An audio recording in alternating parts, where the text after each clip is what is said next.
1993, Tim Burton delivered us The Nightmare Before Christmas. Of course, he had his other successors, mainly the Batman sequels, the Batman movies, Batman and Batman Returns. So, Tim Burton actually has done stop motion before, but he hasn't gone back to it in 12 years since 1993. So that means it had to be the following decade to bring it back. And in 2005, it delivered, and that was Corpse Bride. Centers around Victor Van something, we'll just call him Victor Van Dunk, for some reason, who was played by Johnny Depp. And, well, he's getting ready for his wedding. And he's getting married to, named Victoria.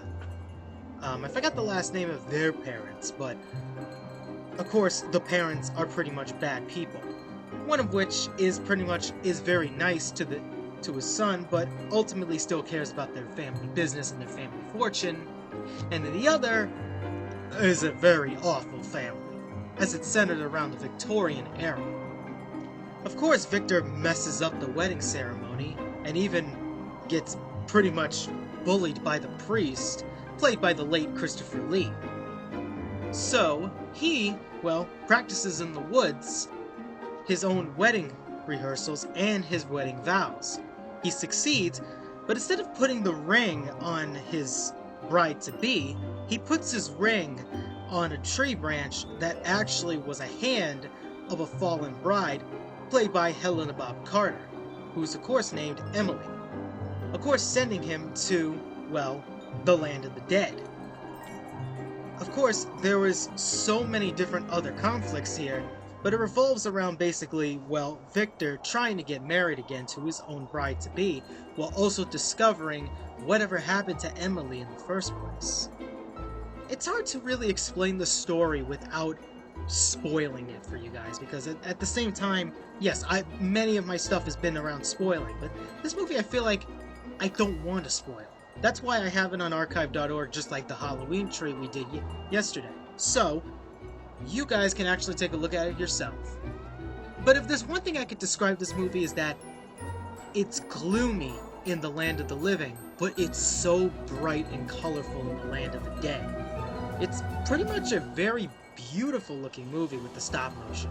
Again, it's crazy to think that it's just still images that are rapidly just going. It is insane. It doesn't feel like a movie almost. It almost feels like a crazy, like an OG moving picture. Stop motion has been around for nearly 100 years, dating back to the year 1916. So, it's crazy to see how much stop motion is still here to this date. It's not used as often as, hand-drawn and CG, but it certainly is a almost forgotten animation that shouldn't even be forgotten. Like I said, this, Coraline, Paranorman, and like I said, The Nightmare Before Christmas all have that stop motion effect, and it is fabulous to look at. Like I said again, I don't want to spoil it much, and I want you to go see it for yourself, but I will kind of spoil the ending for you guys, because, that's kind of like what I do. It's basically I'm not going to spoil it, but I kind of am. Sorry, but not sorry. But it's an enjoyable movie to watch, and the music is good too. My favorite theme song was actually the second theme song, Remains of the Day. My absolute favorite out of the bunch, because it's jazzy, but it tells a story. I like how some of them actually tell a story, instead of just, singing for the sake of singing. So, I highly recommend it for your kids, and I highly recommend it for you guys to watch too. Even as a study of the Victorian era, and also death itself. Should we be scared of death, or should we embrace it? Well, I shouldn't really be saying that as much, embrace death, but in the sense, it feels like the land of the dead almost feels right, kind of in a way. It is very entertaining, it's very colorful, it's very vibrant, it's very fun. It could drag a little, it's got a little bit of clumsy dialogue, it's got a very boring villain, but it's entertaining. And that's what it's all about.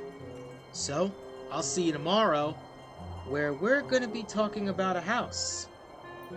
I hope it's not my house. I hope it's not my house. I'll see you tonight. New arrival.